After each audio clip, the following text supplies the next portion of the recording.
बिस्मिल्लाहिर्रहमानिर्रहीम। मैं आज खड़ा हूँ जिधर हमने प्लान किया हुआ है। इस्लामाबाद के बाद पहली दफ़ा पाकिस्तान में एक नया शहर बन रहा है और इसके ज़रा मैं अपनी कौम को मकसद बता दूँ कि क्यों इसकी ज़रूरत है एक नए शहर की लाहौर के करीब। सबसे पहले इसकी ज़रूरत इसलिए है कि लाहौर अगर जिस तरह फैलता गया तो लाहौर का सबसे बड़ा मसला आना है कि पानी जो वाटर टेबल है वो नीचे गिरती जा रही है।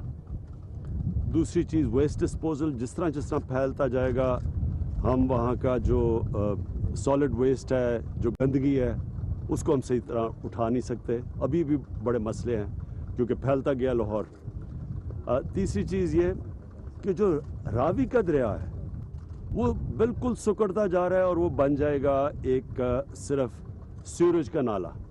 तकरीबन अगर आप सर्दियों में देखें, अभी थोड़ा पानी आया है तो वो सारा सीवरेज जाता है और वो फिर सीधा दरियाए सिंध में जाता है और सारा नीचे तक दरियाओं के अंदर पोल्यूशन करता है। फिर अगर ये नहीं बनता शहर तो वैसे ही लाहौर यहाँ पहुँच रहा है।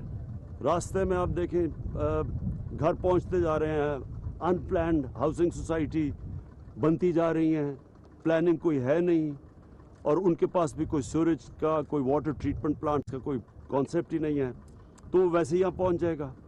तो कोशिश ये हो रही है और मैं अपनी अदालतों की बड़ी इज्जत करता हूँ। मेरे ख्याल में कि हमने सही माने में अपना केस